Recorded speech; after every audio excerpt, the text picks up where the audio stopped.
There is an animal with acceleration faster than a Porsche, McLaren or Ferrari. 0 to 70 kilometers per hour in just 2 seconds. That's right, when it comes to pure acceleration from a standing start, a Cheetah can embarrass top-dollar supercars. The Cheetah can also do a 90-degree turn at 100 kilometers per hour. Unfortunately, as a species, this world's fastest land animal is living right on the edge of extinction. Join Kizia'ya from Kenya, Cassela'ya from Brazil and Gabi from Germany as they also encounter an animal with a particularly bad reputation.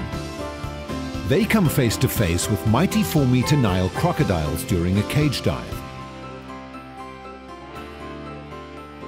These 3 adventurers also spend time with a python, to the delight of some, but not all.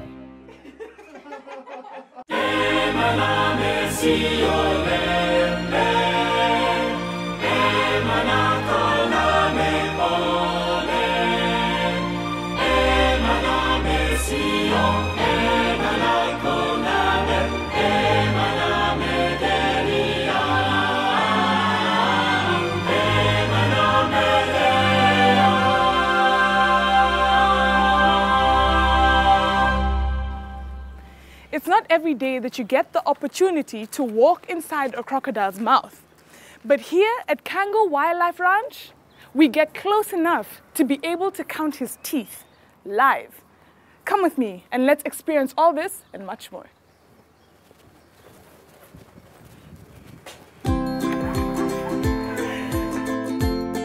In 1977, the Cango Crocodile Farm was born as South Africa's first crocodile show farm. The new management felt they could do even more for conservation and decided to get actively involved with the plight of the endangered cheetah, and so Cheetah Land was also established. The Cango Wildlife Ranch is today home to more than 47 species of animals and reptiles.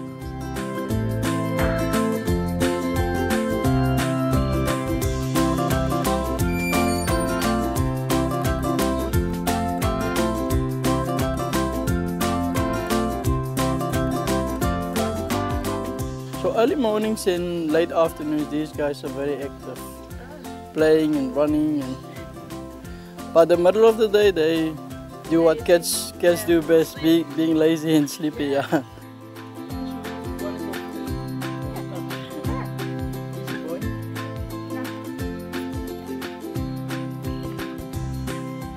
So this is one of the females. Her name is Lisha. This is the boy. His name is Luigi, and the other one's name is Lily. Hey, Lily. It's very playful, eh? The Cango Wildlife Ranch is renowned for its far-reaching efforts in the conservation of the cheetah and has bred over 200 cheetahs in captivity since 1982. The cheetahs on display at the ranch have all been hand-reared, which allows visitors, 16 years and older, to enter the cheetah enclosure for a face-to-face meeting. In this way, they are able to educate the public on a personal level about the plight of the cheetah.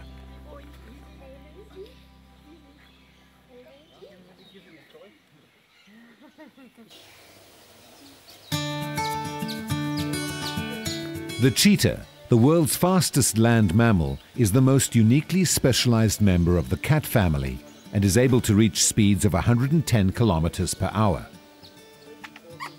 The cheetah's leaner body and longer legs distinguishes it from other cats, as the greyhound's features distinguish it from other dogs.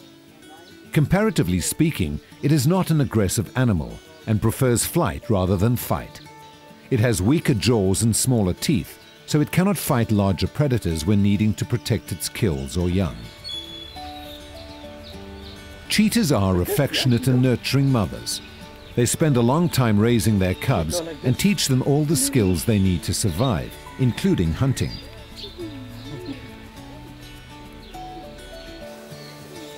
Cheetah cubs are blind and completely helpless at birth, but they develop quickly. Their eyes open and they begin to crawl around the nursery when they're just 4 to 10 days old. Preempting the threat from numerous types of predators, the mother moves her cubs to a different den every few days. She has to leave her cubs alone much of the time in order to hunt during their first 6 weeks, often traversing many kilometers in search of food. During this time, as much as 90% of cubs in the wild are lost to predators. It's what we call a night house. So we got a red picky light in here to keep them warm at night. So, and we also got what we call a bedding here. So it's also nice and soft for them to keep them warm inside here. At 6 weeks, cubs often begin to follow the mother and start to eat meat from her kills. Mother and cubs then remain inseparable until the cubs are weaned.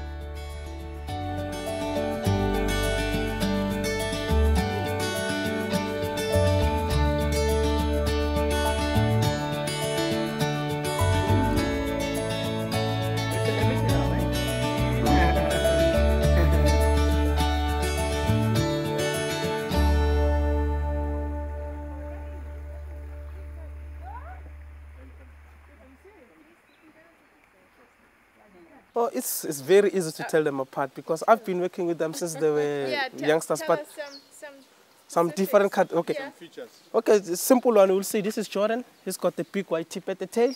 You'll see that one. George has got a small white tip at the tail. And as we'll see as well, Jordan, his spots are more close to each other, and George's spots are far apart from each other as well. And George is slightly bigger than Jordan as well. It's very easy to tell them apart.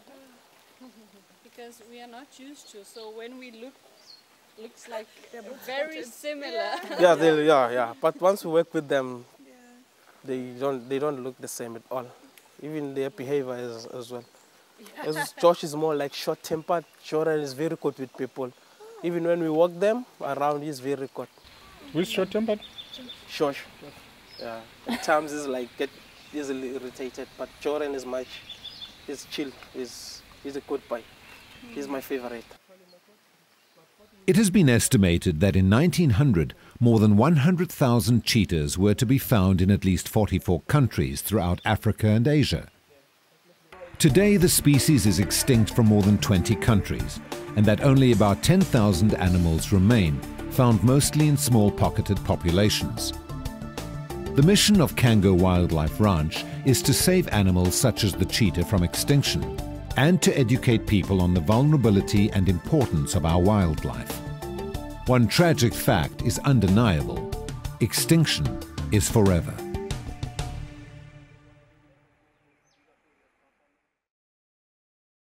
The crocodile species that we have in here, this is the common African Nile crocodile. Now the Nile crocodile at one stage was found throughout the entire continent of Africa. And this is the animal with a bad reputation. You get a crocodile out in the wild, two things in your mind: run. The other one, get away. Now this is where all the fun starts. Crocodile cage diving. A world's first. The idea is, of course, to, once you're in the cage, we lower you down. The water is clear, it's clean, swimming pool conditions. The water temperature, that's what a lot of people want to know. We keep it about 20-23 degrees Celsius, and it is not that deep, so you don't need to be a qualified diver to do this. It's a simple technique. Hold your breath, go under, have a good look, and come up again. And now once in the water, if the crocs do not approach you, if they do not swim towards the cage, we operate the crane, we'll take you to them. Oh, wow. We'll get you so close, you won't be able to count their teeth. I cannot believe I'm doing this. As our guide said, this is the animal with the bad reputation. So there's 3 of them, eh? Yeah. Hannibal, Marbaker and Sue.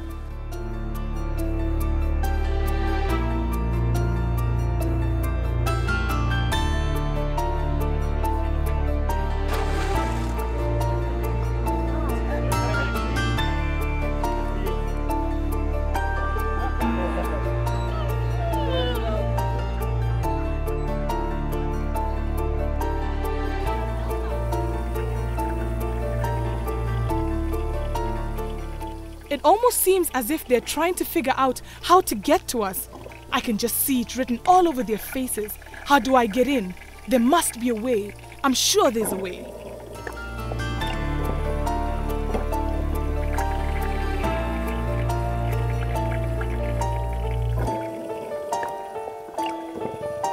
Just a few days ago, I was in a shark cage diving with the feared great white sharks.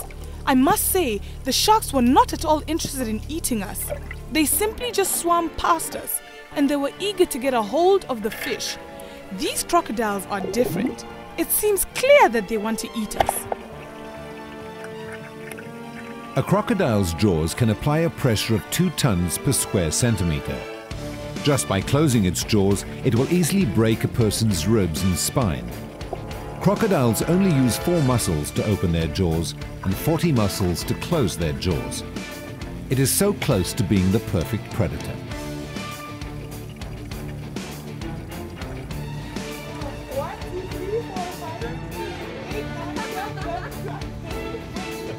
There are a million teeth in there. This animal can leap with 3/4 of its body out of the water. It then bites the prey, drags it back into the water, and does the death roll. Crocodiles can stay submerged for up to 1 hour, and drowning is therefore another method they use to kill their prey. It is difficult to tell the age of a crocodile because they replace their teeth every 2 years. In an average life, they have 45 sets of new teeth. They have 66 teeth. 36 in the upper jaw and 30 in the lower jaw. The average lifespan of a crocodile is between 90 to 100 years. They keep on growing and reproducing until the day they die. The crocodile is the reptile with the biggest brain and also the only reptile with a 4-chambered heart. In this respect, the same as humans.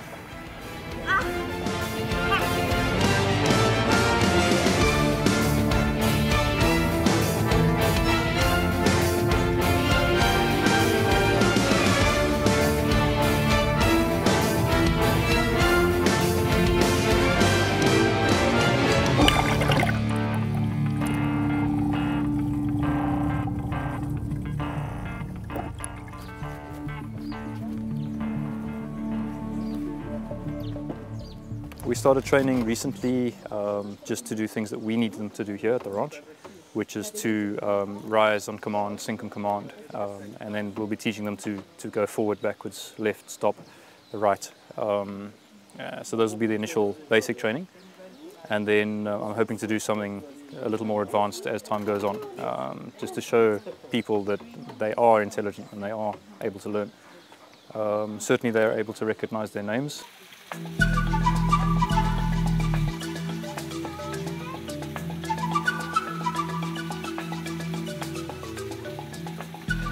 We do feed them with fish, chicken, any kinds of red meat. On special occasions, birthdays and anniversaries, they get difficult tourists. At Cango Wildlife Ranch, crocodiles are fed 2 to 3 times per week in summer, but in the winter they receive no food at all, resembling the pattern in nature. Crocodiles are reptiles and so are cold-blooded animals. Their body temperature depends on the environment, so the colder it gets, the slower the body functions. If it's too cold, they simply cannot digest their food. Crocodiles do not have a hibernation period, and therefore there is no winter sleep, but their metabolism slows down along with their heart rate. Here they don't hunt, we feed them. But if we're going to throw the meat towards them, they'll eat, they'll sleep, no exercise at all. At least this way, they're swimming towards the jetty. Once they get here, it's some physical exercise. They're using the tail. They leap quite high out of the water. So we are stimulating the brains, we're stimulating the muscles, we're giving them some real physical exercise rather than just eating and going back to sleep. And we have 4 of them right here, all ready to jump. Here we go. Come up. Come up, up, up, up, up, up, up, up. Here we go. There's one there. Come up here, up, up, up, up, up, up, up, up, up, up. Come, come. Oh. This is our last one. So who's gonna get it? Who's gonna get the last one? Who's gonna get the last one? Come girls, come girls. Come on. Come up, up, up, up, up, up, up, up, up, up, up, up, up, up. Yes, you can do better. Higher, higher, up, up, up. There we go. Alrighty. There we go. That is a good hand there as well, so you can grab the tail if you have to. Okay. And then also to close a loop here if you have to. Okay. Alright, but obviously that will be your best shot. The mating season of crocodiles takes place once per year. Internal fertilization takes place in the water. 2 weeks later, the mother digs a hole and deposits on average 45 eggs. The eggs hatch after 90 days. Shortly before hatching, baby crocodiles make noises within their eggs. These calls from the egg tell siblings it's time to hatch and tell moms it's time to uncover the nest. Once the nest is uncovered, the mother carries the babies to the safety of the water. Dá uma olhada nos olhos dele, que coisa mais magnífica.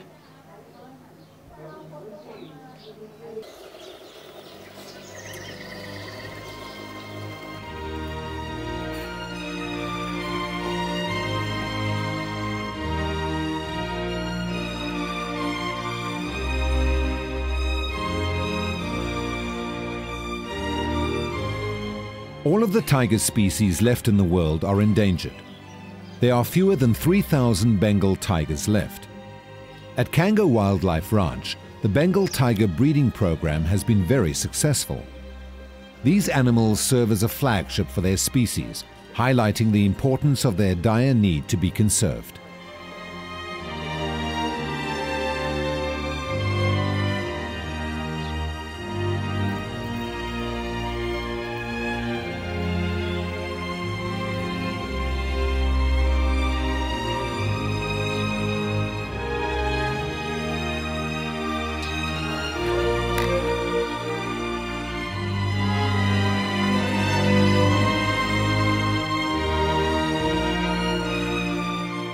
So this is Prickles. He's an African porcupine, or Cape porcupine. It's the largest rodent we have in South Africa. Here we feed him a variety of vegetables. His favorite is beetroot, so normally his beetroot he eats first, so there's no evidence of it anymore. But he's got his sweet potatoes and squash, cabbage he likes something with a slight salt content to it as well.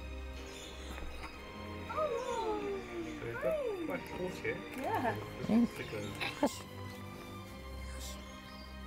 But yeah, sadly a lot of farming types see them as vermin. You know, they obviously raid crops and things like that. So whenever there's competition of food with humans, and sadly the animals usually end up worse.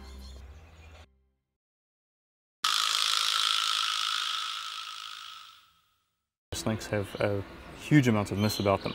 Lots of myths, lots of folk stories, lots of old wives' tales, which sadly are, to the greater point, completely untrue. There's a tiny amount of fact which is taken and blown completely out of proportion with them. Snakes are massively, massively necessary in the environment. One individual, if you look at the smaller species, so any snake that's under 2 meters in length is classed as a smaller snake, that will eat well over 3,000 rodents in its lifetime. It's been researched, and those 3,000, of course, would have reproduced and created more and more rodents and a greater population. So they're hugely, hugely useful. Very, very few spitting snakes around. None of the snakes we have here at the park are spitters. But spitting snakes, of course, again, it's purely defensive. It's in an effort to try and avoid biting us. So they would again rear up. Typically cobras, they would rear up. They would try and make a hood, make themselves as big and as obvious as they possibly could. They would spray venom at us. Typically we would, the idea is to get it in our eyes so that it would keep us busy, or keep the attacker busy rather. Of course, snakes have many natural predators, and while the animal is kept busy, the snake can make its escape, so thereby avoiding any further damage to the predator. So they really do try extremely hard to avoid biting us. Of course, your rattlesnakes, they've got their rattles, they shake. You've got many, many snakes hiss. There's a few snakes which are unable to hiss, like the egg-eating snake, for example, which has then very, very rough scales, keeled scales, and they actually rub their skin together to create a rasping, a hissing sound. So these animals really do go out their way to try and avoid any damage to us. Yeah. The frequency of snake bites is extremely, extremely rare. Most bites occurring where people are trying to kill them. There's very, very few accidental bites where a snake has been trodden on and delivered a venomous bite. If it is a venomous snake, and of course there's a very small percentage of venomous snakes worldwide, usually the snake will bite and deliver what we call a dry bite, because they have complete control over their venom glands. So they decide how much or how little venom they inject. So again, as long as they're not provoked, then they will leave us alone. You ready? Yeah. Go. No, I'm not ready.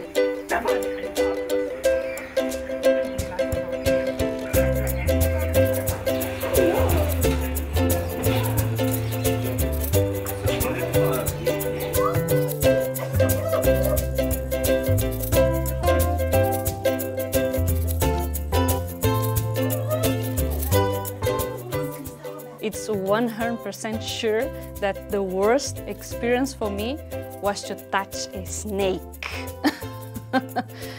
I'm actually from the north of Brazil, and in the north of Brazil, near to the Amazon, we respect the snakes. Snakes are there in their place, in their environment. We don't go there, we don't touch. It's kind of animal that you don't touch, and period. And for me, it was the worst thing. See the tongue looking at me and the tail on my body. No, for me, I can touch any animal, but not a snake. Hi, JJ. Hi, JJ. Hello. It's heavy, eh? It's very heavy. Where are you? Where did you go? Oh, you're heavy. You're like a 4-year-old child.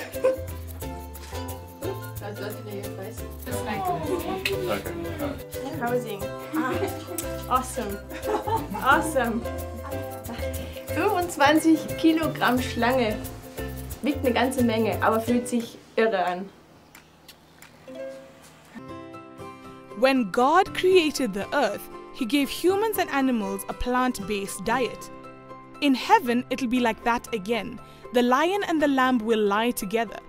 Death only came after sin, and permission for eating animals after the flood, when plant food was scarce. While one can wonder why God might have created scary creatures such as crocodiles, they would lose their scary reputation if you were sure that they wouldn't eat you. And then you could focus on other characteristics like their amazing strength and power, and yet the way they nurtured their young. Makes you think, doesn't it? Bem, pessoal, chegamos ao fim de mais um episódio. Eu espero que você tenha gostado. Hoje passamos por experiências fascinantes, como brincar com os filhotinhos da Chita, tocar na cobra e ainda chegar pertinho do crocodilo. Eu espero que, assim como você viu quão maravilhoso são esses animais, eu espero que você também pense quão maravilhoso é o nosso Criador. Fique com Ele e a gente se vê da próxima vez.